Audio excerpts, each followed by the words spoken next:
Some of the most iconic cars we know today were this close to never existing.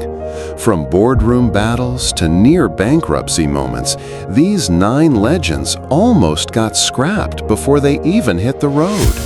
Luckily, they survived and went on to become the rides that defined generations. Click the subscribe button. This is the channel where you will find rare and incredible facts about cars. Number 9. Ladies and gentlemen, gearheads and thrill seekers, gather round because today we're talking about a car that was less family sedan and more fire-breathing dragons stuffed into a leather jacket.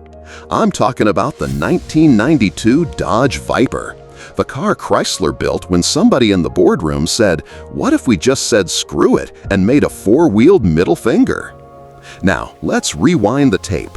Early 90s, Chrysler wasn't exactly the sexiest name in the business. Their lineup was minivans, K-cars, and beige boxes that screamed, "I gave up on joy." But then some lunatics inside Dodge cooked up an idea. A back-to-basics, no-nonsense, brutal American sports car. A car so raw, so stripped down, that it made a Corvette look like a luxury cruiser. And out of that madness came the Viper. What powered it? Oh, nothing fancy. Just a giant 8.0-liter V10 that originally had its DNA in a frickin' truck engine. Yep, Chrysler went to Lamborghini, which they owned at the time, and said, "Yo, help us make this truck motor go fast." And boy, did they deliver. The result was 400 horsepower, which in 1992 was absolutely bonkers, and torque so fat it could pull your house off its foundation. But here's the thing, the Viper wasn't just about speed, it was about fear. This car had no traction control, no stability control, no ABS, no airbags. Heck, the first ones didn't even have exterior door handles or side windows. You climbed into it like it was a race car. Dodge basically said, if you want safety, buy a Volvo. This thing will happily kill you if you don't respect it. Driving a 92 Viper was like wrestling a rattlesnake on steroids. That long hood, the side pipes blasting heat on your calves, the way the rear end twitched if you sneezed on the throttle, it demanded your full attention. And yet, that's exactly what made it a legend. It wasn't trying to be polite. It wasn't trying to sip fuel. It wasn't even trying to compete with Ferrari or Porsche on refinement. The Viper existed to scare the pants off anyone who thought they were a driver. And you know what? Against all odds, it sold like hotcakes. Chrysler XX thought maybe a few thousand crazy people would want one. Instead, the Viper became an instant American icon. Posters on bedroom walls, centerfolds in car mags, and cameo appearances in video games and movies. The Viper was the bad boy of the 1990s. On the track, it didn't just play around either. The Viper GTSR race cars started whooping European teams at Le Mans, Daytona, and Sebring. Imagine the shock. All those highbrow Europeans sipping espresso, and suddenly here comes a Dodge with a truck engine kicking their teeth in. It was glorious. Now sure, the Viper evolved over the years. It got more power, 600 plus horsepower later on, more speed, 0 to 60 in under 4 seconds, and even a few luxuries. But that first 92 Viper, that's the purest form. It was America saying, Ferrari builds stallions, Porsche builds precision tools, we're bringing a sledgehammer. So the Dodge Viper wasn't just a car, it was a statement, a rolling dare, the kind of machine that made you ask yourself, am I brave enough to tame it or stupid enough to try? And in the process, it went from a boardroom joke to one of the most brutal and beloved beasts in American automotive history. Number 8. The Volkswagen Golf GTI of 1976, the little German hatchback that somehow turned into the rock and roll messiah of practical speed. Yeah, you heard me right. This thing wasn't supposed to exist, and when it did, it flipped the whole car scene upside down. Picture this, mid-1970s Europe. The car world is still hungover from the oil crisis.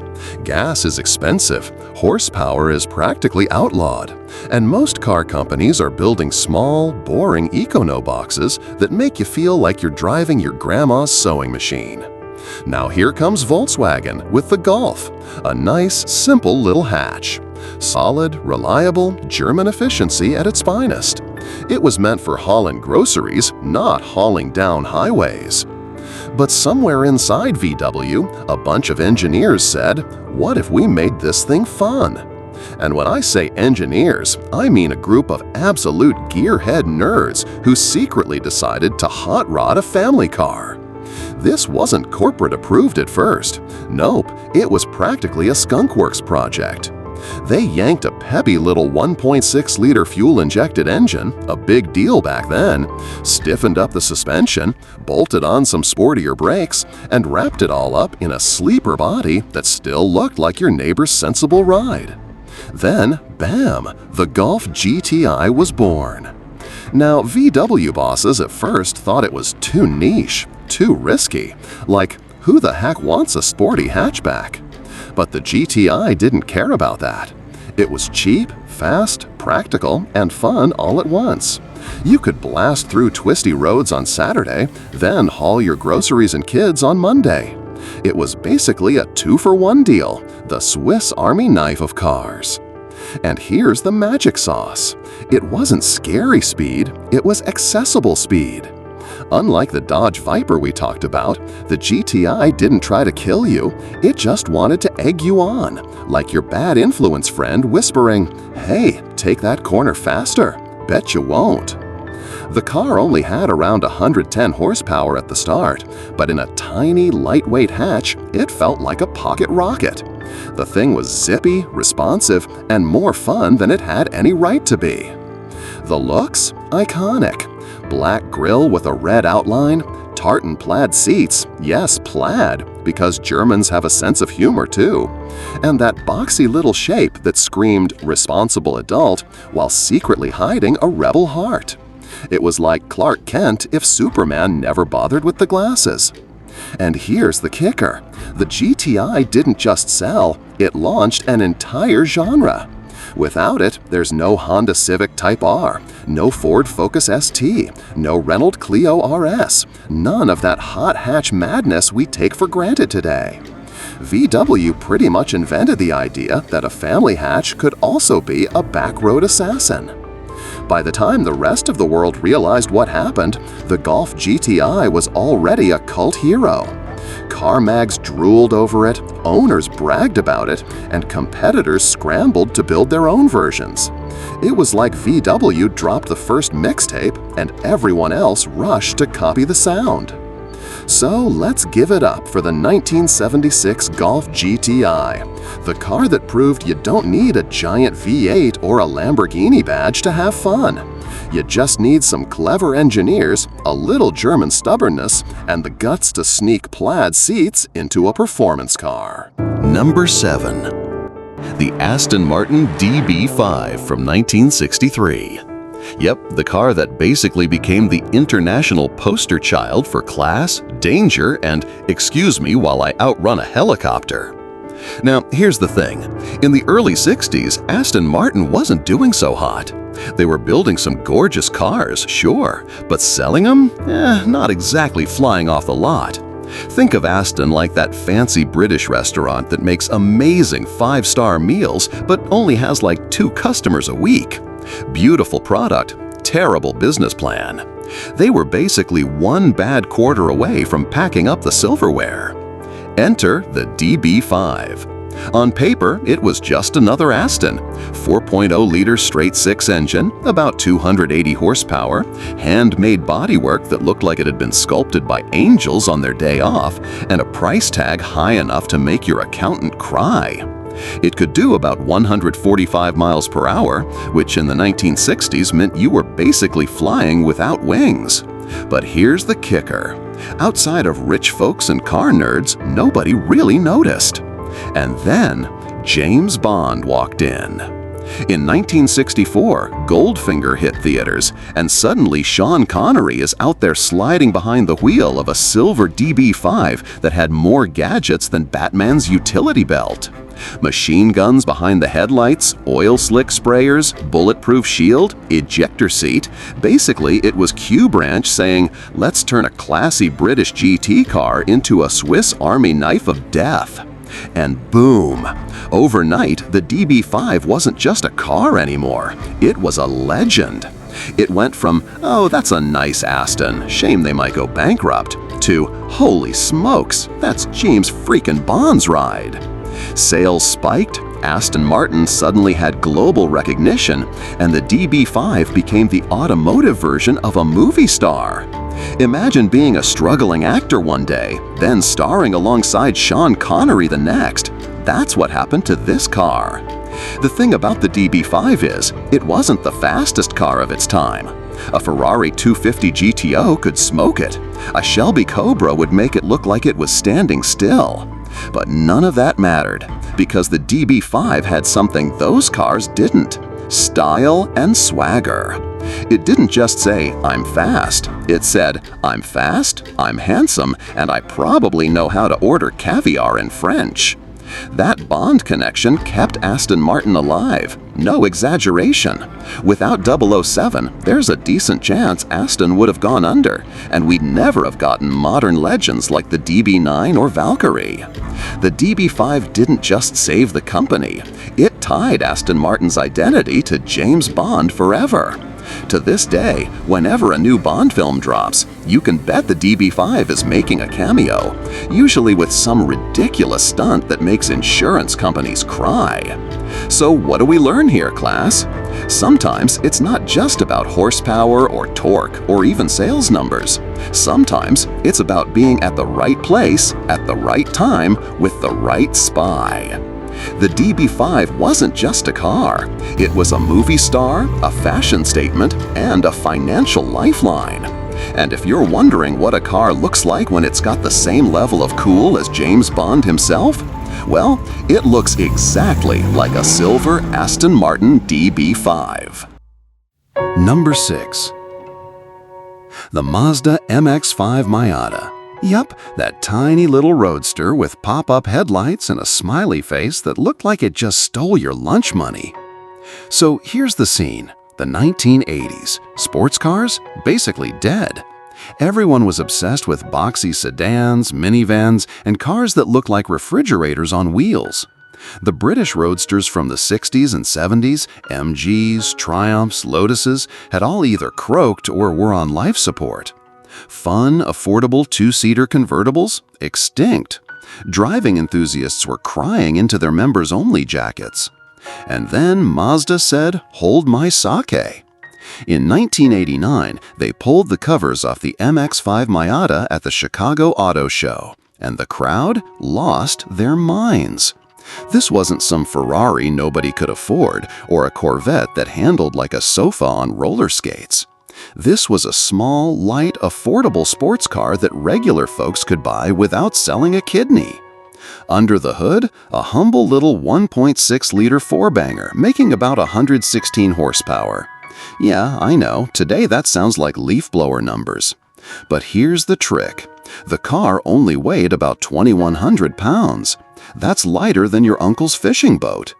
It had a perfect 50-50 weight distribution, a stick shift that felt like slicing butter with a hot knife, and rear-wheel drive. In other words, it wasn't about horsepower. It was about handling, feel, and grinning like an idiot every time you hit a corner. People started chanting the Miata gospel. Miata is always the answer. Doesn't matter what the question is. Track day? Miata. Daily driver? Miata. Cheap project car? Miata. Car you buy after a midlife crisis when your wife finally lets you? Miata. And let's not forget the pop-up headlights. That's right, the first-gen Miata had those little flip-up eyelids that made it look like it was winking at you. You couldn't be mad at this car. It was too darn cute. It was like a puppy that also happened to be able to take corners like a ninja. Here's the kicker. Critics thought Mazda was crazy. Nobody wants a roadster anymore, they said. Sports cars are dead, they said.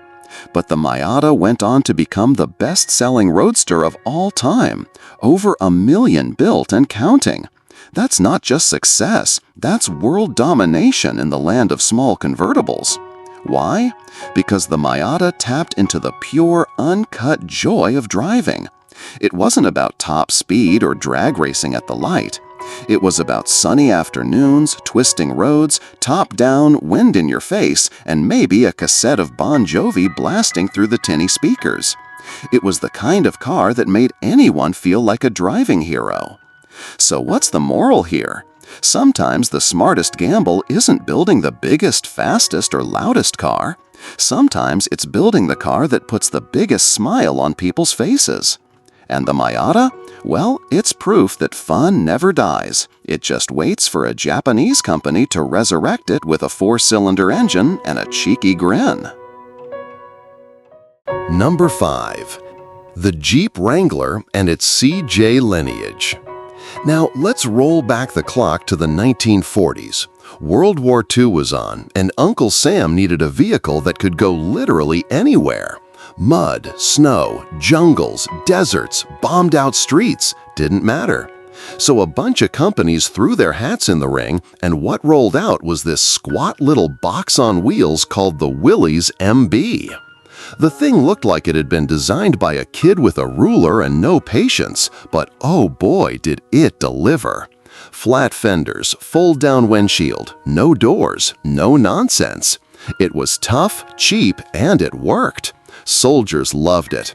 They called it the Jeep's best buddy, a soldier with 4 wheels, and, my personal favorite, a mechanical mule that never quits.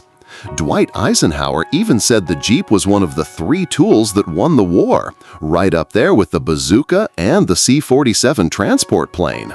That's high praise from a guy who went on to be president, folks. So when the war ended, what did Willys do?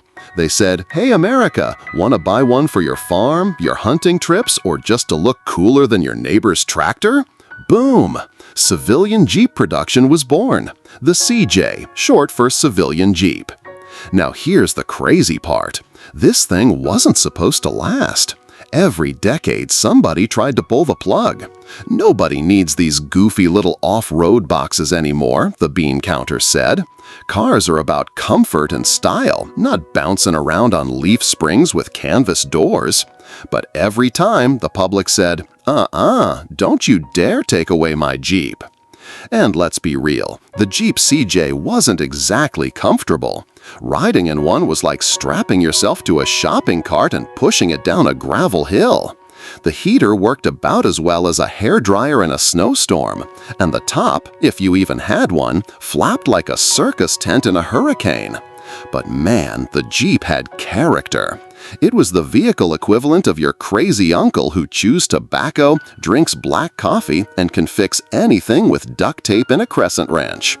Through the 1950s, 60s, and 70s, the CJ kept chugging along. Farmers, hunters, surfers, college kids, everyone wanted one. It wasn't just transportation, it was a lifestyle.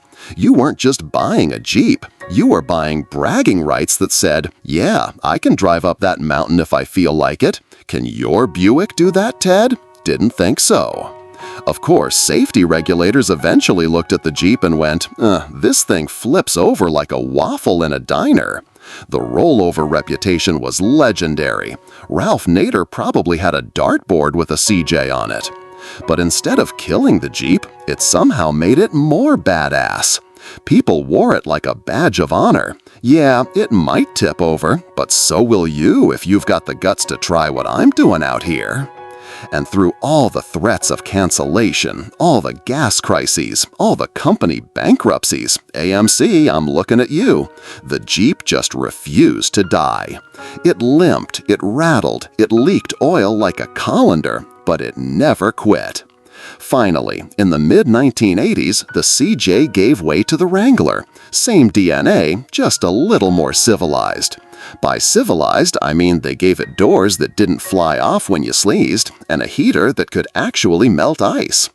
But man, the Jeep had still the same Jeep spirit. square body, round headlights, go anywhere attitude. So what's the moral of the story? The Jeep CJ and Wrangler survived not because they were perfect, but because people flat out refused to let them die. They're proof that sometimes passion beats practicality. And if you've ever seen someone driving a Wrangler with the doors off in the middle of winter, grinning like a maniac, you know exactly what I mean. Number 4. The Lamborghini Miura, the car that basically invented the supercar category before that word was even cool. Picture this. It's the mid-1960s in Italy. Ferruccio Lamborghini, the boss man, is this cigar-chomping, bull-breeding, tractor-selling tycoon who decided to build cars just despite Enzo Ferrari. Yeah, you heard me. Old Ferruccio got so ticked off when Ferrari dismissed his complaints about clutches that he said, "Fine, I'll just start my own car company with blackjack and V12s." And boom, Lamborghini was born. But here's the twist. Ferruccio wasn't actually into race cars. Nope. The man wanted comfy, luxurious grand tourers, machines you could take from Milan to Monaco without needing a chiropractor on standby. He thought racing was a money pit and told his engineers, "Forget that nonsense. Build me something smooth, classy, powerful, but no race toys." Well, the engineers didn't listen. While Ferruccio was busy counting tractor money, a group of his young hotshot engineers, think of them as the Italian version of rebellious college kids in a garage band, were secretly cooking up something wild. John Paolo Dallara, Paolo Stanzani, and Bob Wallace basically said, "Yeah, cool story, boss, but we're gonna build a mid-engine V12 rocket ship just for the hell of it." So they sketched it out, slapped together a rolling chassis with the V12 mounted sideways, transverse baby, and showed it at the Turin Auto Show in 1965. And when I say people lost their minds, I mean jaws hit the floor so hard they probably cracked the tile. Now Ferruccio could have stormed in and fired the whole lot of them, but instead he saw the crowd's reaction and went, "Nah, maybe these kids are onto something." Enter Bertone's Marcello Gondini, who wrapped that chassis in one of the most drop-dead gorgeous bodies ever put on four wheels. Low, wide, sexy curves. The kind of car you don't just drive, you pose with. It was basically Italy in sheet metal form. And when the Miura hit the streets in 1966, forget it, game over. Every rich playboy, rock star, and royal wanted one. Frank Sinatra? He had one. The Shah of Iran? Yup. Even Miles Davis, who crashed his, crawled out and still called it the best thing he ever owned. The Miura wasn't just a car, it was a revolution on wheels. Up until then, fast cars were front-engine machines, long hoods, all business. The Miura said, "Nah, baby, we're putting that V12 in the back, right behind your ears, so you can hear it scream while you break the speed limit in second gear." And that scream? Oh, mamma mia. 12 cylinders wailing at 7,000 RPM, sounding like Luciano Pavarotti with a megaphone and a death wish. You didn't just drive a Miura, you conducted it like an orchestra of chaos. But here's the kicker. Ferruccio didn't even want it. The car that made Lamborghini a household name, the car that invented the supercar idea, was built behind his back. That's like if your employees ignored your order to sell sweaters and instead invented the iPhone. Of course, the Miura wasn't perfect. The front end got light at speed, so if you weren't careful, you were basically piloting a fighter jet with training wheels. The cabin was hotter than Satan's sauna, and visibility was about as good as peeking through a keyhole. But did anyone care? Nope, because when you pulled up to a party in a Miura, you weren't just arriving, you were declaring war on every Ferrari, Maserati, and Aston Martin in sight. So what's the takeaway? The Miura proved that sometimes the greatest ideas are born from rebellion. That when you ignore the boss, sneak into the workshop at night, and just build the crazy thing in your head, you might accidentally create the first true supercar. Ferruccio wanted grand tourers. His engineers gave him a legend. And the world has been chasing that mid-engine magic ever since. Number 3. The Porsche 911. The little rear-engine rascal from Stuttgart that was supposed to get the axe, but instead became immortal. So picture Germany in the early 1960s. Volkswagen's got the Beetle, cute as a bug, literally, and Ferry Porsche says, we need something sportier, something classier, something that'll make Italians jealous and Americans sign checks. Out pops the Porsche 901, which they later renamed the 911 because Peugeot got all salty about owning numbers with a 0 in the middle. Peugeot, the HOA of car names. Now the 911 was weird from day one. It had its engine in the back, hanging out past the rear axle like a drunken uncle sitting on the tailgate. Physics teachers everywhere were screaming, 9, 9, 9, because all that weight back there meant it handled like a pendulum on steroids.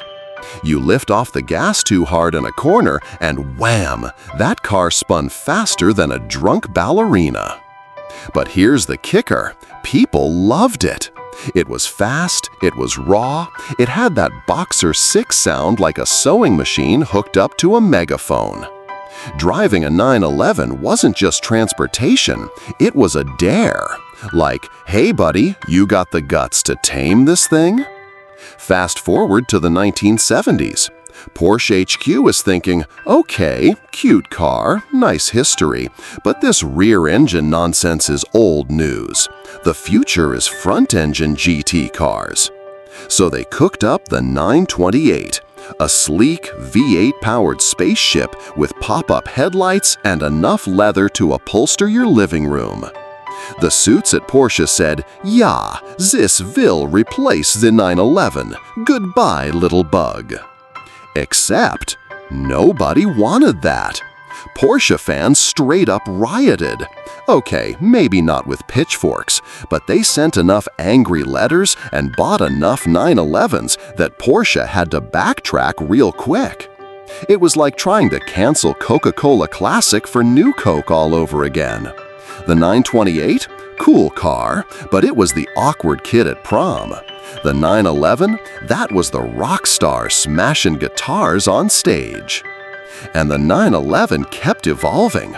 They tweaked the handling, slapped on fat fender flares, bolted on turbos that whistled like a banshee, and suddenly this old dinosaur was eating Ferraris for breakfast. By the 1980s, the 911 Turbo was basically the cocaine cowboy's chariot of choice. Dangerous, loud, fast, and guaranteed to get you both attention and a speeding ticket. What's hilarious is that the thing Porsche tried to kill off ended up being the backbone of the brand. Today, the 911 is like the Rolling Stones. It's been around forever, it keeps reinventing itself, and it still sells out stadiums. They've made everything from stripped-down track rats to comfy cabrios with heated seats. Heck, they even made an off-road safari version that looks like a Beatles gym rat cousin. And the best part? It still looks like a 911. Sure, it's fatter, safer, and stuffed with more computers than NASA had in the Apollo program, but you park a 1963 911 next to a 2023 one, and you can still tell they're family. It's like that friend from high school who aged well, got a little Botox, maybe a hair transplant, but you know it's them. So what's the moral of the story? Sometimes the fans are smarter than the suits. Porsche wanted the 911 to fade into history, but the people said, "Nah, fam, this is the good stuff." And now the 911 is not just iconic, it's the sports car benchmark. Ferrari may be sexy, Lamborghini may be loud, but the 911? That's the car that just won't quit. It's basically the Chuck Norris of automobiles. The Miura wasn't just a car, it was a revolution on wheels. Up until then, fast cars were front-engine machines, long hoods, all business. The Miura said, "Nah, baby, we're putting that V12 in the back, right behind your ears, so you can hear it scream while you break the speed limit in second gear." And that scream? Oh, mamma mia! 12 cylinders wailing at 7,000 RPM, sounding like Luciano Pavarotti with a megaphone and a death wish. You didn't just drive a Miura, you conducted it like an orchestra of chaos. But here's the kicker, Ferruccio didn't even want it. The car that made Lamborghini a household name, the car that invented the supercar idea, was built behind his back.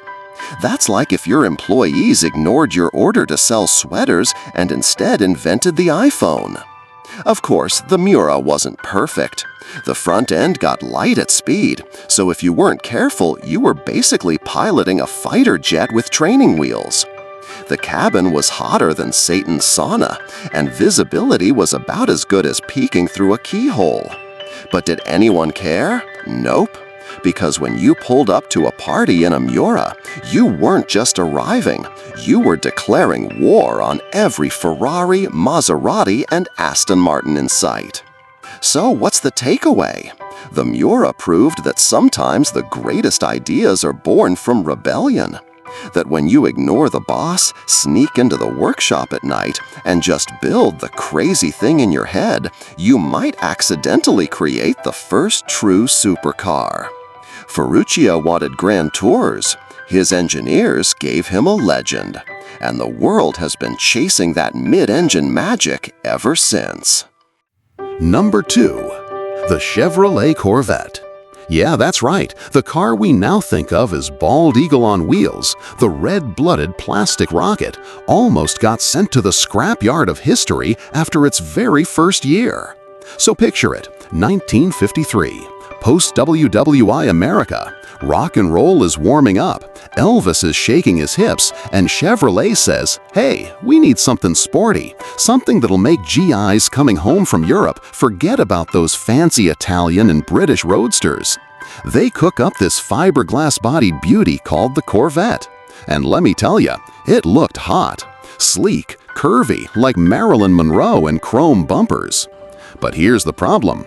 Under the hood, a 6-cylinder engine with an automatic transmission. Yep, Chevy basically said, here's your all-American sports car with the soul of a lawnmower. Imagine buying a Mustang and finding out it's powered by a blender. No bueno. Sales were, let's just say, flatter than a Kansas highway. First year, only 300 cars. Second year, barely 3,600. People were whispering in GM hallways like, this Corvette thing, maybe it's a fad. Let's just bury it quietly before anyone notices. But then came 1955, and like a knight in chrome armor, Chevrolet dropped the almighty small block V8 into the Corvette. Suddenly, this glass-bodied cruiser went from cute beach toy to hold my beer, I'm about to smoke that Jaguar. The V8 was the wake-up call. The Corvette went from sipping martinis to slamming Jack Daniels. And baby, that was the turning point. By the late 50s, the Corvette was finally living up to its looks. Chevy even rolled out fuel injection, space-age tech for the time, and boom, the Vette wasn't just surviving, it was flexing. Fast forward to the 60s and oh boy, we got the Stingray. Split windows, side pipes, curves sharp enough to slice a pepperoni pizza. The Corvette wasn't just a car anymore, it was America's declaration of independence from European snobbery. Ferrari guys were sweating, Jaguar drivers were crying into their tea, and Corvette owners were out there drag racing anything with wheels. Now sure, the Corvette's had its awkward teenage years. We're looking at you late 70s smog-choked C3 with less horsepower than a riding mower. But it always bounced back. By the time the C4, C5, and later the C6 Z06 hit the scene, the Vette was back to knocking out supercars twice its price. And today, the mid-engine C8 Corvette is basically Chevy looking Ferrari in the eye and saying, "Nice car, bro, we'll do it for half the price and throw in cup holders." But remember, none of this almost happened. Without that V8, the Corvette would have been a trivia question, some dusty fiberglass oddball sitting in a museum corner with a sign saying GM's failed sports car experiment. Instead, it became the longest-running two-seat sports car in American history. The Corvette story is basically this: don't quit on a good idea just because the first draft stinks. Chevy almost pulled the plug, but one bold move, that V8, turned a flop into a legend. And now, the Corvette isn't just a car, it's an icon. It's fireworks on the 4th of July, it's Route 66, it's Born in the USA on repeat. It's America, distilled into fiberglass and horsepower. Or, as I like to put it, the Corvette is living proof that sometimes the right engine swap saves the whole dang family tree. Number 1. The Ford Mustang. The car that was almost left on the cutting room floor, but instead galloped straight into history and kicked off an all-out pony car stampede. So let's rewind to the early 60s. Ford execs are sitting around their mahogany desks, sipping black coffee, crunching numbers, and worrying about one thing: the kids. Baby boomers were coming of age, and they didn't want their daddy's boat-sized Buick or grandma's beige Plymouth. They wanted something zippy, stylish, and cheap enough to buy with part-time burger flipping money. Ford engineers pitched this idea: what if we build a lightweight, sporty coupe for the youth market?